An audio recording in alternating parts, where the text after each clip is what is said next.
É um grande privilégio, mais uma vez, oferecer um estudo sobre a última carta de Paulo, escrita para seu filho na fé, Timóteo. A carta chamada 2 Timóteo faz parte das cartas pastorais de Paulo, isto é, cartas que se preocupam principalmente com o pastoreio da igreja. E como Timóteo estava provavelmente em Éfeso, quando ele recebeu esta carta de seu amado pai na fé, nós temos aqui o grande privilégio de ter esta carta no Novo Testamento, esta última carta do apóstolo Paulo. O que nós queremos é seguir o roteiro normal, primeiramente falando sobre a autoria, e depois estaremos estudando data e local da escrita, depois entraremos em certos detalhes relacionados com peculiaridades, esboço, e depois alguns comentários sobre o significado da carta. Que Deus nos abençoe no estudo deste belo documento, o último que sai da mão do apóstolo Paulo. Primeiro, autoria, evidência externa é boa. Encontramos nesta carta no cânon de Muratori, que foi descoberto no século passado e que data do ano 170 depois de Cristo. Agora foi emitido o cânon de Márcio juntamente com 1 Timóteo e Tito, dando a impressão que talvez Márcio não queria incluir estas cartas por serem cartas privadas. De qualquer forma, por ele ser herege, não nos preocupa muito. Interessantemente, há indícios das epístolas pastorais em Policarpo e Inácio. Então, nós temos aqui entre os primórdios mesmo, Policarpo já data do primeiro século contemporâneo de João, Inácio, que foi martirizado, certo, do ano 115. Então, nós temos aqui boas indicações de fontes externas para aceitar a autenticidade de 2 Timóteo. Nós encontramos que Clemente de Alexandria, que viveu entre 155 e 215, como também Tertuliano, 150 a 222, que esses dois irmãos, pais da igreja, também reconheceram que Paulo foi o autor de 2 Timóteo. A evidência em favor da autenticidade desta carta é equivalente à autenticidade que nós encontramos, a evidência que encontramos em favor de outras cartas de Paulo. Como já dizemos em relação às outras cartas pastorais, que os eruditos modernos, os eruditos que têm dificuldades em aceitar a inspiração das escrituras sagradas, eles vêm negando, em geral, a autoria paulina das epístolas pastorais, inclusive 2 Timóteo. Evidência interna é boa. Nós encontramos a reivindicação que o autor foi Paulo, primeiro versículo do capítulo 1. Nós entramos também com uma outra evidência interessante que encontramos no versículo 5 do primeiro capítulo, onde encontramos o nome da avó e da mãe de Timóteo, o que não se esperaria de alguém que está escrevendo uma carta pseudônimo. E nós encontramos também que o autor de 1 Timóteo e Tito certamente foi o mesmo autor de 2 Timóteo. E como nós temos detalhes aqui relacionados com a vida de Paulo, eu acho que nós não teríamos fugido da verdade quando nós afirmamos com muita segurança que o apóstolo Paulo escreveu, 2 Timóteo, esta carta tão importante para nós sabermos algo sobre o fim da vida deste amado irmão. Agora, alguma coisa sobre data e local. Nós sabemos que Paulo foi preso em Roma e, segundo a evidência que nós temos da tradição, Jerônimo diz, por exemplo, que Paulo foi martirizado no 14º ano de Nero, o imperador Nero, que morreu em junho de 68 depois de Cristo. E, portanto, o 14º ano, segundo Jerônimo, seria o ano 67 depois de Cristo, quando o apóstolo Paulo teria mais ou menos 65 ou 67 anos. Ele é mais ou menos contemporâneo com Jesus em termos de idade. E a evidência interna mostra que Paulo morreu logo depois de escrever esta carta. Estou lendo capítulo 4. Paulo sabia que sua vida agora não duraria muito tempo, que a sentença da morte talvez já tinha sido passado, talvez haveria algum apelo, alguma coisa que podia prorrogar a sua morte, mas não por muito tempo. Paulo esperava morrer. Não esqueçamos que Nero já tinha começado a perseguição dos cristãos no ano 64, no mês de julho, após o grande fogo que destruiu uma boa parte de Roma. E ele acusou os cristãos de terem incendiado a cidade. É razoável datar esta carta, portanto, no outono de 67. Lembra-se que Paulo está desejoso, por causa do frio, que Timóteo venha trazendo a capa, e como o frio em Roma podia ser bastante forte, ele queria esse abrigo no sofrimento que ele estaria passando. O local da escrita, nós já indicamos, seria Roma. Paulo foi preso na prisão Mamertina. Se alguém visita Roma, os guias turísticos mostram onde fica essa prisão. Não temos certeza disso, mas naturalmente a tradição que dá essa impressão. E não devemos confundir essa prisão com a prisão que nós lemos no livro de Atos, capítulo 28. Os últimos versículos mostram que Paulo foi preso numa casa. Agora está numa prisão. A tradição informa que nesta prisão, Paulo se encontraria debaixo do solo e que haveria apenas um buraco no teto para receber comida. Foi terrível o local, com muito frio, muito desagradável. Segundo essa tradição, Paulo ficou nesse local que tinha apenas 6 metros de comprimento, 3 metros de largura e 2 metros de altura. Então era um buraco mesmo no chão. E certamente foi para deprimir o apóstolo em circunstâncias tão complicadas. Não podia ter os amigos a visitar, ele podia ficar, claro, orando e pensando. Então, como ele conseguiu passar esta carta para as mãos de alguma pessoa para levar para Timóteo, e nós somos os que aproveitam, e tem sido uma bênção para pessoas desde o início. O propósito.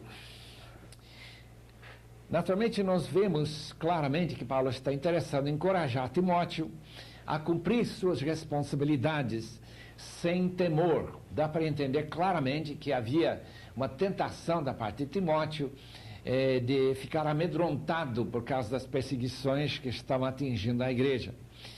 E especialmente que ele repasse o evangelho verdadeiro em face do desafio do gnosticismo. Nós já vimos e já percebemos que havia um crescente interesse em divulgar essa doutrina errada, chamada gnosticismo, que dava a impressão que Deus ficava muito distante, bem etéreo, e que o mundo material era mau, é lugar de acidentes, lugar de problemas e doenças e sofrimento. Então, o mundo é local que nós chamaríamos de mal e Deus estaria no bom, e que esse gnosticismo foi influenciando a igreja, dando uma atitude muito errada quanto ao corpo e quanto àquilo que é material.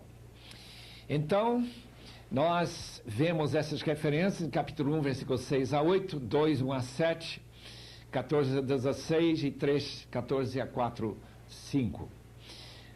Em segundo lugar, Paulo escreve 2 Timóteo para advertir o jovem pastor contra a ameaça de doutrinas falsas, como já indicamos, 3, 1 a 9.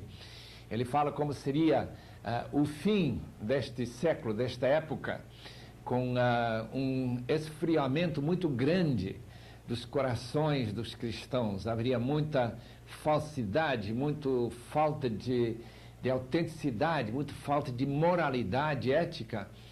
Enfim, a igreja estaria se corrompendo. E Paulo prediz isso no capítulo 3, versículos 1 a 9. E ele adverte Timóteo desse processo. Número 3, para informar Timóteo sobre o martírio que aproximava, capítulo 4, versículos 6 a 8. Então nós podemos perceber claramente que Paulo estava meio deprimido, meio desanimado por causa do abandono dos seus amigos, como também do fato que a morte estava chegando e ele estaria mais ou menos sozinho.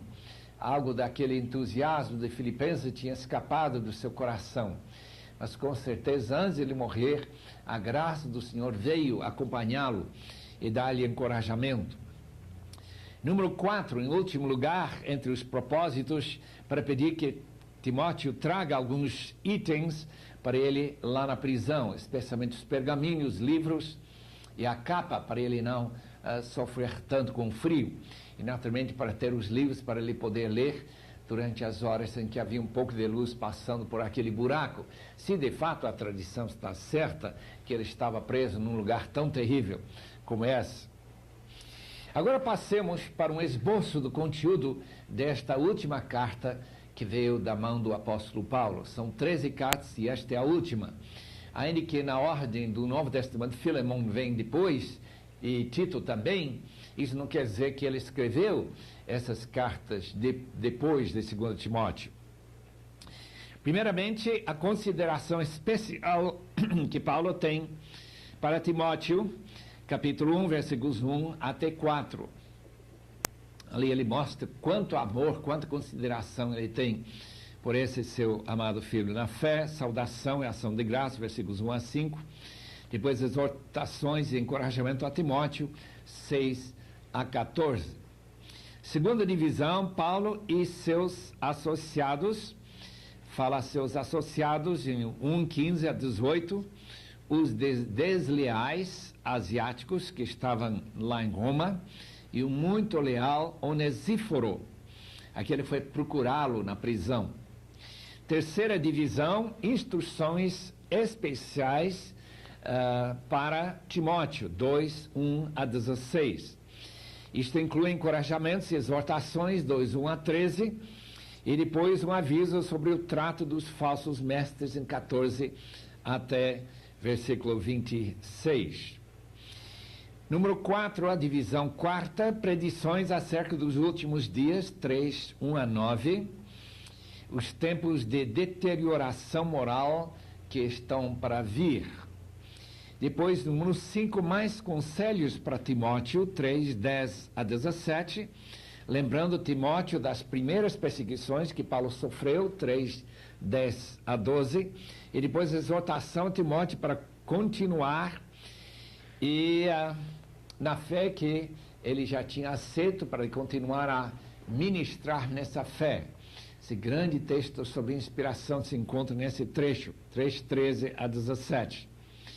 Depois vem a divisão sexta, a mensagem de despedida de Paulo, 4, 1 até 22, incumbência final a Timóteo, 4, 1 a 5, uma confissão de fé, 4, 6 a 8, alguns pedidos e advertências pessoais, 4, 9 a 15, depois a primeira defesa de Paulo e suas esperanças para o futuro, 4, 16 a 18, e termina a carta com saudações e bênção, 4, 19 a 22. Então nós encontramos assim, rapidinho, o esboço desta maravilhosa carta de apenas 4 capítulos. Nós gastaremos o resto de nosso tempo tratando das observações e peculiaridades desta maravilhosa carta segundo a Timóteo. Como já dizemos, em primeiro lugar, essa última carta que vem da mão, preservada no cano do Novo Testamento, que vem da mão do apóstolo Paulo.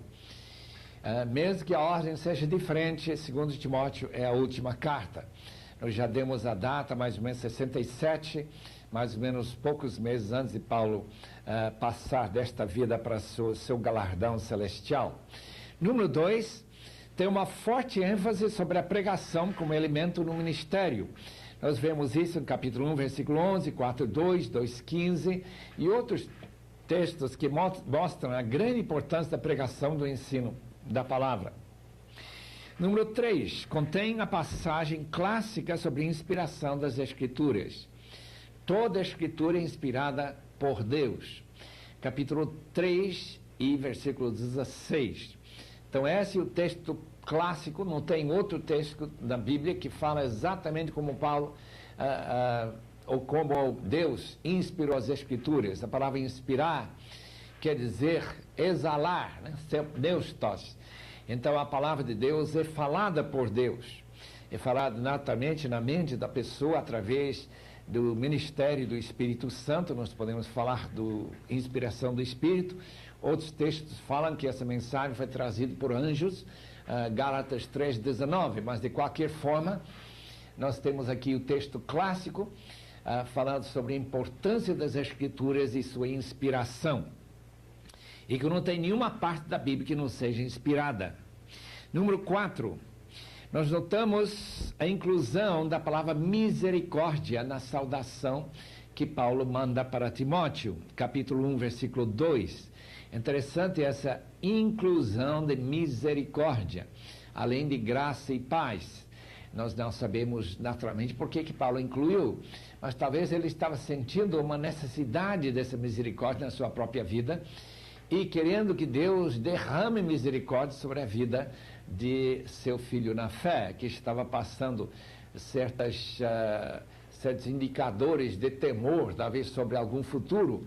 Sabemos que Timóteo foi preso, talvez antes disto, e talvez ele sabia que havia muito perigo se ele fosse para Roma para também ser preso e morto pela sua fé. Número 5, a oração introdutória mostra o grande afeto que Paulo tinha para o seu filho na fé. Paulo orava por Timóteo dia e noite, ele não deixava de orar para o seu filho na fé, para Deus sustentá-lo e dar-lhe aquele encorajamento que ele precisava. Versículo 4, lembrava de suas lágrimas, as lágrimas de Timóteo, antecipando vê-lo quando ele chegaria em Roma, esperando que não seja muito tempo depois. Ele talvez viria em resposta a esse pedido que Paulo fez, para que ele venha e desse essa ajuda nos últimos meses ou semanas de sua vida. Número 6, nossa observação, tanto Lloyd, a avó, como também Eunice, a mãe de Timóteo, eram crentes antes que Timóteo tenha recebido o Senhor Jesus. Nós acreditamos que eles foram criados em Listra, lá no sul da Galácia provincial, no centro da Turquia. Se vamos olharem no mapa, vão descobrir justamente onde fica o sul da Galácia, onde se encontrava essa cidade de Listra, onde morava Timóteo com sua mãe, sua avó, e nós não sabemos nada sobre o pai. Nós entendemos que ele não se converteu e talvez abandonou a família. Número 7, novamente Paulo admoesta Timóteo no sentido de não negligenciar o dom. Nós já encontramos em 1 Timóteo esta exortação para o seu filho na fé, para não negligenciar o seu dom, o seu carisma, que ele recebeu pela imposição das mãos do apóstolo. Em 1 Timóteo 4, ele fala sobre a imposição das mãos do presbitério. Naturalmente, Paulo fazia parte desse presbitério, mas ele também incluiu suas próprias mãos. A palavra carisma, ou carisma espiritual, Romanos 1:11, pela imposição das mãos, uma maneira de passar para frente este dom. Nós sabemos qual foi esse dom que Timóteo ganhou. Imaginamos que foi dom de pastorear, talvez foi dom de ensino, já que essa é a ênfase que Paulo dá em capítulo 2 de 2 Timóteo 2:2, para ele buscar outras pessoas capazes de ensinar. Então talvez fosse esse o dom, talvez fosse um outro dom que Paulo passou para ele, através da imposição das mãos. Número 8, o espírito de poder, de amor e de moderação, no versículo 7, pode ter sido a fonte do carisma que Paulo passou para Timóteo pela imposição das suas mãos. Um espírito de poder. Eu não acredito que isso se refere ao Espírito Santo especificamente, mas como Paulo também recebeu a ajuda de anjos, espíritos, ministradores, talvez Paulo esteja orando para que Timóteo receba um espírito ministrador, um espírito de poder, um espírito que criasse amor e a moderação, aquele tato que uma pessoa precisa, de não estar envolvido com brigas e não ficar desanimado e perder aquela coragem necessária para enfrentar as dificuldades que Timóteo tinha que enfrentar. Número 9, não tem vergonhas do Evangelho e de Paulo como preso do Estado, versículo 8 do capítulo 1. É um apelo para o jovem pastor não tentar evitar a prisão. Há sempre uma tentativa em nossos corações, se nós sabemos que há uma possibilidade de sofrimento no futuro, de nós queremos fugir dessa tentação, dessa possibilidade. E Paulo então está encorajando nesse versículo 8, para que ele não se envergonhe, que ele não fuja, como alguns irmãos lá da Ásia tinham fugido e queriam escapar à perseguição que via cercando e circundando o apóstolo. Indo para Roma para visitar Paulo seria muito perigoso. De fato, lemos em Hebreus que Timóteo já tinha sido preso. Hebreus 13, versículo 23 diz assim: notifico-vos que o irmão Timóteo foi preso e foi posto em liberdade, que ele saiu da prisão, nós não sabemos quanto tempo depois. Naturalmente, nós entendemos que essa prisão teria sido em outra ocasião, mas também poderia ter sido nesta ocasião, quando Timóteo foi e Paulo foi morto. Se Hebreus foi escrito depois do ano 67, que nós já indicamos teria sido a data em que Paulo foi decapitado. Número 10. Paulo tinha mais que um dom, isso é óbvio. E nós notamos nesse texto que Paulo teria necessidade de repassar algum dom que ele tinha. Ele tinha dom de pregador, tinha dom de apóstolo, tinha dom de mestre, tinha dom de profecia, e nós vemos ele até curando as pessoas, em alguns casos, talvez podemos dizer que ele tinha dom de curar. Romanos 12, versículos 6 a 8 e Efésios 4, 11 mostram que para Paulo os dons de ministério, apóstolo, evangelista, profeta e pastor mestre, são os dons mais importantes para a ministração na igreja. Agora, os outros dons são muito úteis para encorajar, porque incluem sinais e maravilhas. Mas estes dons para dirigir a igreja era mais importante. Número 11. Guardar o meu depósito, versículo 12. Nós encontramos aqui em versículo 12 esta referência: por isso estou sofrendo essas coisas, todavia não me envergonho, porque sei em quem tenho crido, estou certa que Ele é poderoso para guardar o meu depósito até aquele dia, isto é, o dia de juízo final. O depósito de Paulo é sua fé no Senhor Jesus, juntamente com todos aqueles esforços e obras, todo aquele desgaste de sua vida, que seria galardoado no dia de juízo, quando nós receberemos não somente o mal que fizemos, mas também o bem, segundo Coríntios capítulo 5, versículo 10. Então o apóstolo Paulo está dizendo, graças a Deus que esta vida não é inútil. Deus não esquece de nossa obra.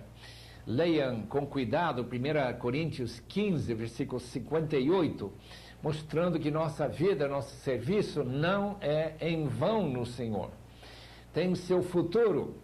E graças a Deus, por quem tem vivido uma vida esforçada, uma vida de serviço pelo Senhor, pode antecipar com alegria esse dia de receber o bem-feito servo, bom e fiel, quando Cristo voltar. Número 12.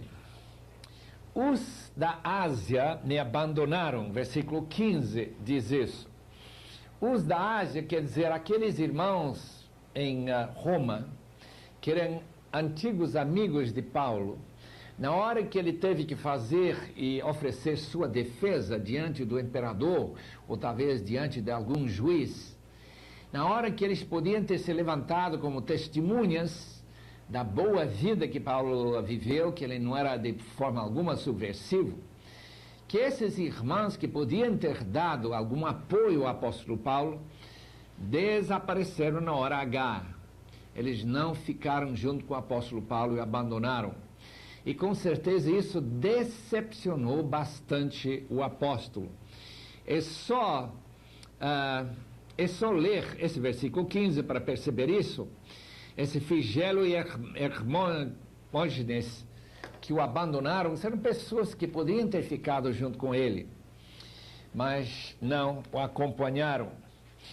Talvez eles tinham oferecido serviços a Paulo em Éfeso, os irmãos da Ásia. Éfeso era a cidade principal da Ásia, e eles podiam ter ajudado o apóstolo nessa hora tão difícil da sua vida, mas eles acharam por bem abandoná-lo.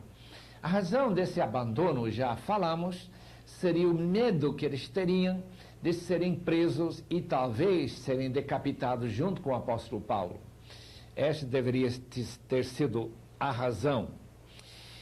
Número 13 de nossas observações, Paulo menciona 5 gerações de transmissão da mensagem em capítulo 2 e versículo 2.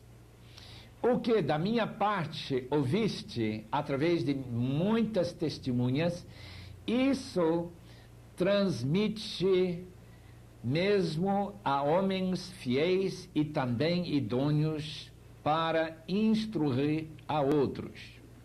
Veja quais são as 5 gerações pelo qual a mensagem e o ensino da palavra passa. Primeiramente vem de Paulo e sua geração, seus colegas, através de muitas testemunhas. Da parte de mim ouviste.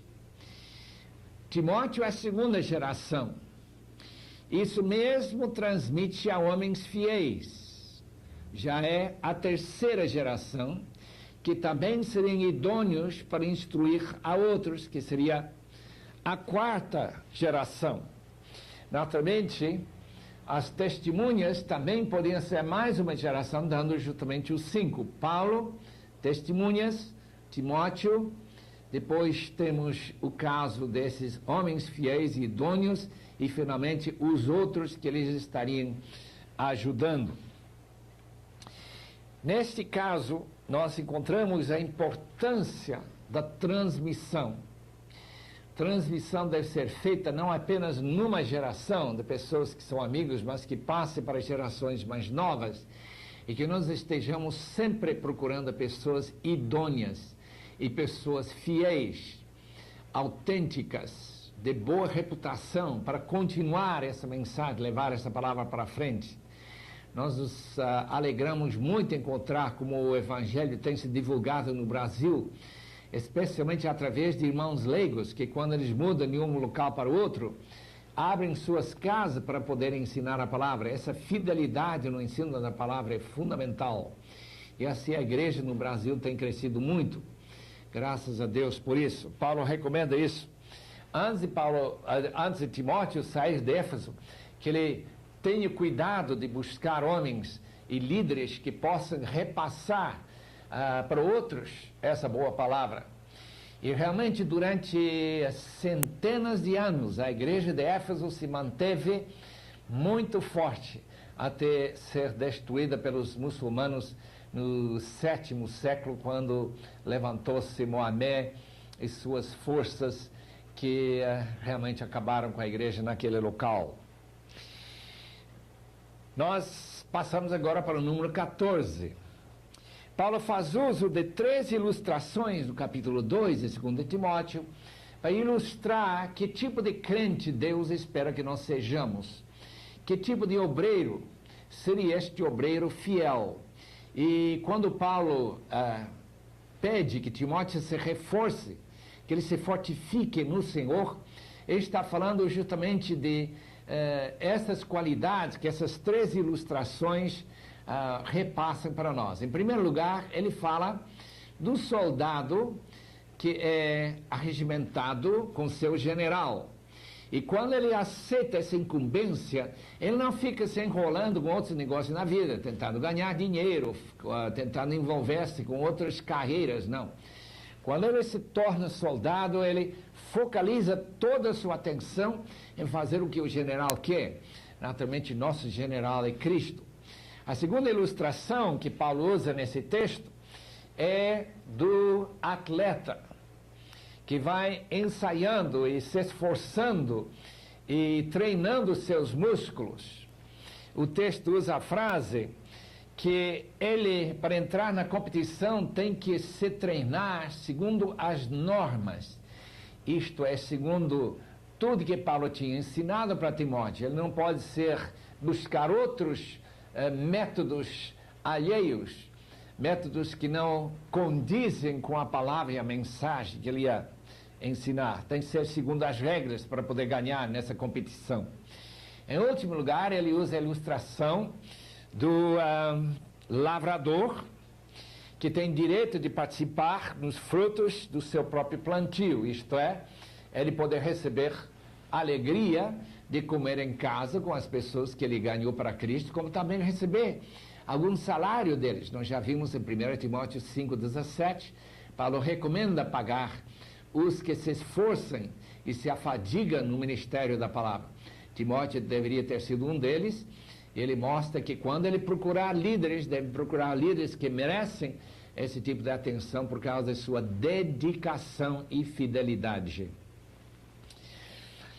O sofrimento de Paulo em favor dos eleitos cristãos, para que eles possam obter a salvação, nós encontramos no versículo 10, por esta razão, tudo suporto por causa dos eleitos. O sofrimento de uma pessoa para outra na área espiritual é uma ideia que Paulo enfatiza em outros textos. Leem, por exemplo, Colossenses capítulo 1, versículo 24, onde ele diz que ele fica alegre nos seus sofrimentos por vós, isto é, pela igreja de Colossos. E aqui novamente ele diz que suas perseguições são em favor da igreja. Paulo sabia que sofrimento inocente, não sofrimento por termos feito alguma coisa errada, mas sofrimento inocente não pode deixar de ter o seu galardão e seu efeito. E Paulo está muito consciente disso. Segundo Timóteo 11 a 13, nesses versículos nós encontramos um credo, introduzido pela frase, fiel é a palavra. Eu gostaria de ler esta palavra fiel para os irmãos. Fiel é esta palavra, versículo 11 de capítulo 2, se já morremos com ele, essa morte com Cristo se refere ao batismo, também viveremos com ele na ressurreição. Se perseveramos, isto é, que nós não abandonamos a fé, também com ele reinaremos. E se o negamos, ele por sua vez nos negará. Essa negação terminante, não uma negação de Pedro, que foi de voltar, mas uma negação e abandonar, como Demas, por exemplo, vamos ler mais tarde nessa mesma epístola, abandonou, amando esse presente século, ele será negado pelo Senhor. Se somos infiéis, mesmo assim o Senhor permanece fiel, pois de maneira nenhuma ele pode negar-se a si mesmo. Nós podemos falhar, mas Deus não pode falhar nunca. E Paulo, escrevendo para os Romanos, diz que nós somos mais que vencedores, justamente porque não há nada que pode nos separar do amor de Cristo. Então, esses textos são muito importantes. Isso é incluído como uma espécie de hino, ou talvez uma poesia, que seria repetido na igreja. Por isso nós chamamos de uma espécie de credo. Fiel é a palavra. Usada e já talvez repetida muitas vezes na igreja primitiva. Passemos para frente para o número 17. Paulo manda que Timóteo procure apresentar-se a Deus aprovado, versículo 15 do capítulo 2. Isso quer dizer que deve-se trabalhar com seriedade e dedicação para não criar vergonha no dia de prestar contas diante de Deus. A frase também no versículo 15, de manejar bem a palavra de Deus, literalmente significa abrir um caminho reto, sem desvios, sem entrar num lado ou outro, que seriam uma espécie de heresias ou ideias falhas, que ele corte com a palavra de Deus sempre o caminho reto. O que os hereges não estavam fazendo, estavam se desviando da verdade correta. Lembre-se que Efésios capítulo 5 e versículo 15 diz que nós devemos cuidar que andemos acuradamente, isto na linha certa. Deus nos ajude também em nosso ministério, sempre estar andando na linha reta da palavra do Senhor e esforçarmos para nos apresentarmos sem vergonha diante do Senhor. Número 18. A heresia de Himeneu e Fileto teve sua raiz no gnosticismo de 2:17 e 18. Eles desprezavam o mundo material, alegar que a ressurreição já tinha passado e já tinha se realizado, seria uma maneira de desviar a fé na realidade futura da ressurreição dos nossos corpos. Ele estava ensinando uma ideia bem herética, que não há nenhuma ressurreição, uma espécie de espiritismo. A pessoa morre e depois surge de novo numa vida apenas espiritual. Paulo não tem essa ideia. O gnosticismo está totalmente fora ao negar a ressurreição corporal. Paulo sabia disso porque Jesus Cristo ressurgiu corporalmente. O seu corpo saiu do túmulo de José de Arimateia, lá em Jerusalém. Número 19. O firme fundamento de Deus permanece porque Deus conhece os verdadeiros filhos dele. Versículo 19. Entretanto, o firme fundamento de Deus permanece tendo este selo: o Senhor conhece os que lhe pertencem. Não há nenhuma dificuldade da parte de Deus de identificar os seus próprios filhos. Sendo infinito no seu conhecimento, ele não tem a mínima ideia de distinguir entre filho e bastardo. Um filho que não seja filho mesmo está assim misturado com os filhos de Deus. Então nós temos um fundamento muito sério que a Igreja de Deus, na sua realidade invisível, só inclui pessoas realmente convertidas e nascidas de novo. Naturalmente, a igreja visível inclui pessoas que não são convertidas. E nós não sabemos quem são os filhos de Deus, mas Deus mesmo sabe. Ele então tem este firme fundamento com a conclusão: aparte-se então da injustiça todo aquele que professa o nome do Senhor, para com isso mostrar que ele seja realmente um filho de Deus. Pessoas que não se apartam da iniquidade, que não aceitam o apelo para andar na santidade de vida, está mostrando claramente que eles nunca se converteram, que eles não conhecem o Senhor da glória, o Senhor santo. Número 20. Utensílios para honra é uma figura para descrever os crentes que vivem santa e piamente. São vasos dedicados a boas obras. São pessoas que mostram pela sua qualidade de vida que são vasos de honra. Os vasos de desonra, vasos que criam vergonha para Deus, são as pessoas que se declaram cristãos, mas que vivem uma vida bem mundana, uma vida imoral, uma vida de desonestidade. Então, vaso de honra, vaso de desonra, se distingue pela vida e pelas boas obras. Número 21. A maneira de vencer as tentações da carne e fugindo das paixões. Se vence o demônio resistindo. Deixe-me ler o texto aqui. 2 Timóteo capítulo 2, versículo 22. Foge outro sim das paixões da mocidade, especialmente as paixões sexuais. Segue a justiça, a fé, o amor e a paz com os que de coração puro invocam ao Senhor. Nós não devemos fugir do demônio. Do demônio nós temos que resistir, mas da carne, das paixões, nós temos que fugir e mortificar. Colossenses capítulo 3 e versículo 5. O caráter do servo de Deus, esse número 22, deve ser de moderação, aceitando as pessoas com respeito à máxima tolerância. Não deve ter gênio que briga ou que realiza contendas com os outros, versículo 24. Ora, é necessário que o servo do Senhor não viva a contender, e sim deve ser brando para com todos, apto para instruir, paciente. Quantas vezes nós temos ouvido de pastores e líderes da igreja, Timóteo era pastor, que tem assim um espírito, um gênio de querer brigar.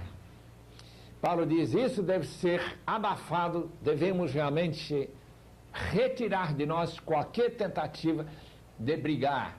Devemos ser mansos, bem-aventurados são os mansos, bem-aventurados humildes e não os arrogantes, aqueles que entram naquelas brigas para puxar para o seu lado.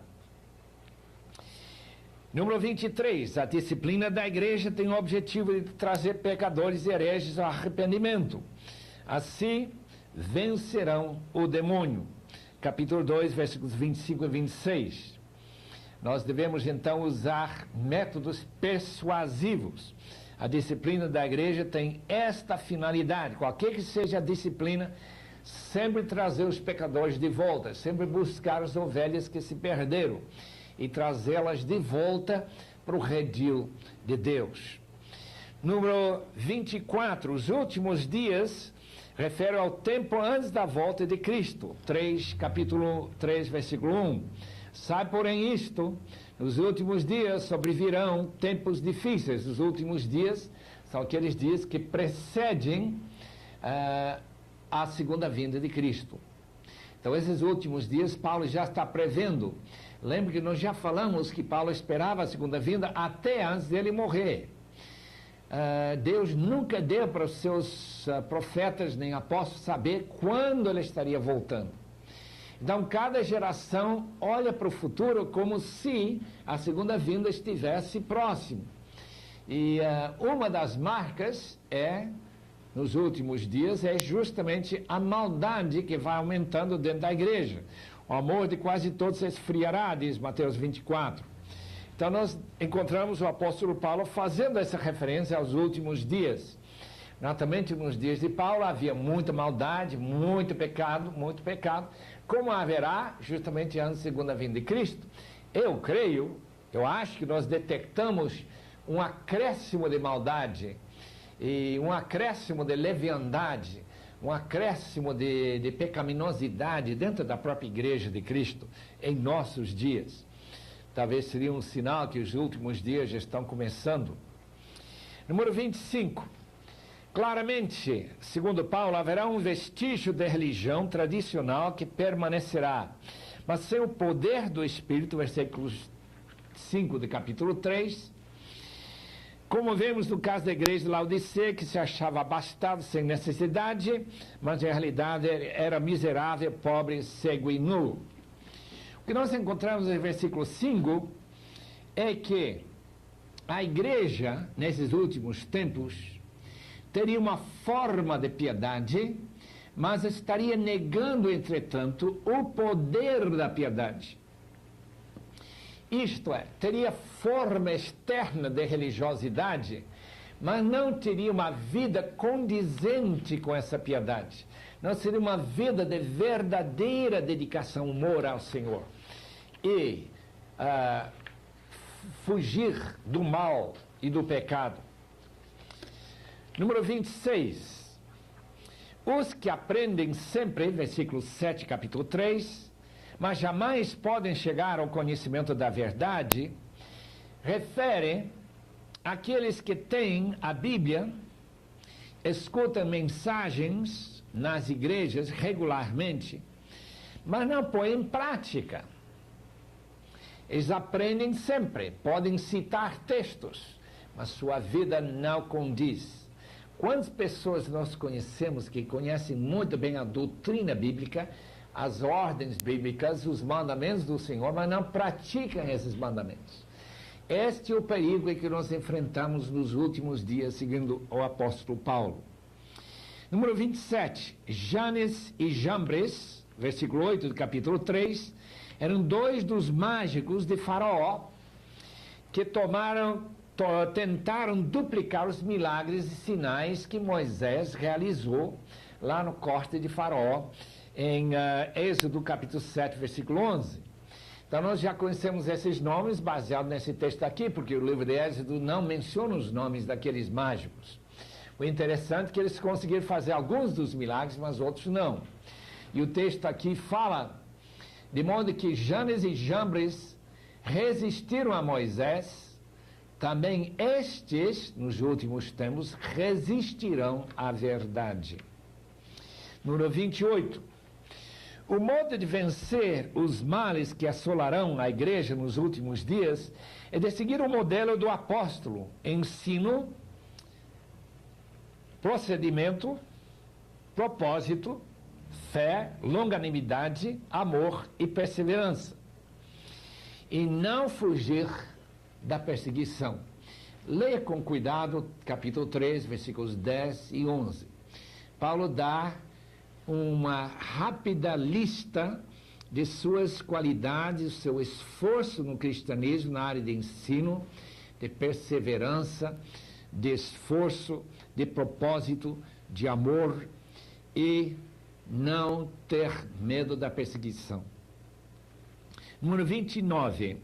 Nos últimos tempos, possivelmente durante o domínio do anticristo, todos quantos desejem viver de maneira santa e dedicada ao Senhor Jesus sofrerão perseguição. De fato, há grandes partes do mundo que estão sofrendo perseguição hoje. Mas temos que admitir que no Brasil, na América Latina em geral e outras partes do primeiro mundo há muita pouca perseguição. Mas o texto aqui do versículo 12 dá uma impressão muito forte que virá um tempo futuro em que todos os cristãos terão que enfrentar a perseguição. Daí a possibilidade que Paulo está pensando nos últimos dias, que refeririam ao tempo do anticristo, quando ele estaria dominando, quando haverá, através do uso do computador, saber quem são cristãos, quem não são cristãos, para não poder comprar nem vender. E aí entraremos naquela descrição que nós encontramos no capítulo 13 do Apocalipse. Número 29. Nos últimos tempos, nós encontraremos, como já dizemos, esse sofrimento de perseguição, versículo 12, e número 30, podem tornar-se sábio para a salvação, versículo 15 do capítulo 3, uma referência a possibilidade de uma pessoa estar seguindo a fé cristã e não chegar no fim com a sabedoria necessária para ser salvo. Nós damos muita ênfase à salvação no passado. Paulo dava ênfase também à salvação no presente e futuro. Paulo sempre via a possibilidade de uma pessoa começar a mostrar esfriamento com aqueles que o abandonaram, como Demas, que ele vai mencionar mais para frente, no versículo 10 do capítulo 4. Então, essa possibilidade de pessoas abandonarem é o que Paulo não quer pensar em relação a Timóteo. Por isso que ele recomenda que ele se mantenha firme naquilo que ele aprendeu desde jovem. E que ele mantenha isso porque as Escrituras podem lhe tornar sábio para a salvação. Nós devemos estar constantemente lembrando que as pessoas diante de quem nós ministramos, das pessoas que são nossos colegas na fé, nossos familiares, precisa manter firme até o fim a confiança que desde o início tivemos. Hebreus capítulo 3, versículo 14. Número 31. Toda a escritura inspirada declara a verdade que Deus é o autor divino de todo o Antigo Testamento. Infelizmente, toda a escritura é uma referência apenas ao Antigo Testamento, à Bíblia de Paulo. O Novo Testamento não tinha ainda sido canonizado. Demoraria mais alguns séculos até nós termos o Novo Testamento com seus 27 livros completo e totalmente canonizado. Mas quando se fala de toda a Escritura, fala de Gênesis até Malaquias, 39 livros de nossa Bíblia. E não inclui com certeza os livros apócrifos que a Igreja Católica afirma fazem parte das Escrituras. Número 32. A finalidade das Escrituras inclui ensino, repreensão, correção e educação. 4 áreas. Primeiramente, ensino. Ninguém pode seguir bem a Deus se ele não fica informado. Como que eles vão crer se eles não ouviram e não entenderam aquilo que eles ouviram? Diz Romanos capítulo 10, versículo 14 e 15. Em segundo lugar, o texto fala de repreensão. A palavra elenxis em grego significa o poder do Espírito Santo de criar convicção de estar errado. Algumas pessoas não sentem convicção de erro. A repreensão não penetra seus corações. O Espírito Santo fica entristecido porque eles não reagem positivamente quando se prega a palavra em arrependimento. Quando há arrependimento, sabemos que o poder do Espírito na palavra está agindo para criar convicção de pecado. Em seguida, temos o elemento chamado correção. Isto é de colocar a pessoa novamente no caminho da verdade. A Bíblia mostra como trazer as ovelhas de volta, como trazer os errantes para o caminho certo. E, finalmente, educação. Educação é muito mais do que informação. Significa criar um ambiente em que a criança, na fé, cresce para a maturidade e de muito caráter para a glória de Deus. Naturalmente, a finalidade das Escrituras também está no versículo 17, que fala que deve tornar a pessoa santa e perfeitamente habilitada para toda boa obra, saber quais são as boas obras e como fazê-las. Muito bem, a finalidade das Escrituras é essa. Número 33, sua manifestação e seu reino, 4.1, sugere que a vinda de Cristo será também a hora de manifestar o seu reino. Nós esperamos que ele reine aqui sobre a terra, como ele prometeu, e, portanto, nós somos pré-milenistas. Cristo virá antes do milênio ser implantado. Número 34, pregue a palavra. 4.2, destaca a responsabilidade de cada pastor-mestre também de ser mestre da palavra, ensinar o que está no texto, explicar bem a mensagem do texto para aqueles que têm dificuldades de entender e fazer aquelas aplicações para a vida moderna que serão necessárias. Certamente ele não deve pregar suas próprias ideias. Número 35, faz o trabalho de evangelista. 4.5, mostra que o ministério não se completa apenas ensinando as palavras, mas também evangelizando. O apóstolo Paulo reconhecia evangelismo como uma das responsabilidades do pastor. 36, a palavra libação, 4.6, é uma figura que refere ao vinho despejado sobre os sacrifícios pagãos. Todo mundo já sabia como se fazem aqueles sacrifícios.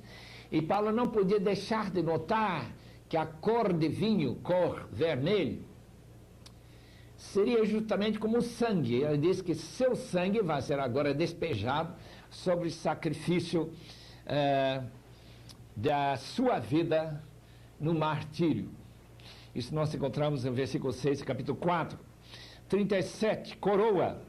Essa palavra coroa não é uma coroa de rei, mas uma coroa de uma pessoa que vence uma competição. É uma grinalda feita de folhas e flores e coisas dessa natureza. Naturalmente, uma grinalda, uma coroa que nunca murchará. Graças a Deus que Paulo está prestes para receber esta coroa. Versículo 8, agora a coroa da justiça me está guardada. Por ter vivido uma vida justa, ele ganhou na competição, nesta grande carreira. Lembra-se que ele fala no capítulo 20 de Atos, que ele está terminando sua carreira. Ele quer terminar gloriosamente recebendo a coroa.